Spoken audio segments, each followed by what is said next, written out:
Subukan naman natin magluto ng pakbet.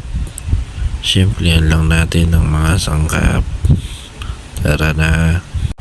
Kapag nabalatan mo na yung kamote, syempre, hiwa-hiwain mo yan. Dapat matunog ang iyong paghiwa para asmir.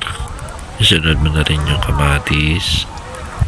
Hiwain mo na rin yung repolyo para mababad na sa tubig. Baka may tebulats o anaconda. Kailangan matunog din ang paghiwa.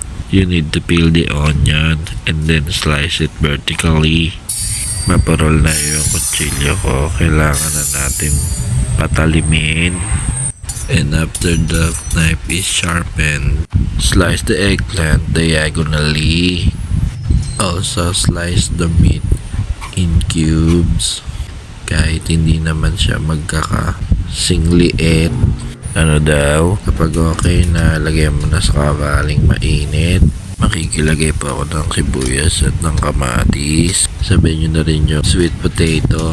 Gisa nyo lang po siya. Ginisa na nga. Hinalo pa. Kapag okay na, lagyan nyo ng mainit na tubig. Close, open. Lagay nyo na po yung halubaybay na bagong. Pakisamahan na po ng MSG. Put the diagonal eggplant and the siling panigang. Close, open. Kaukawin nyo lang po ng sandok. Matabang. Pwede lagyan mo rin bagong. Basta ako itatanim ko yung repolyo dyan. Ano daw? Pakikaukaw po. Bakit?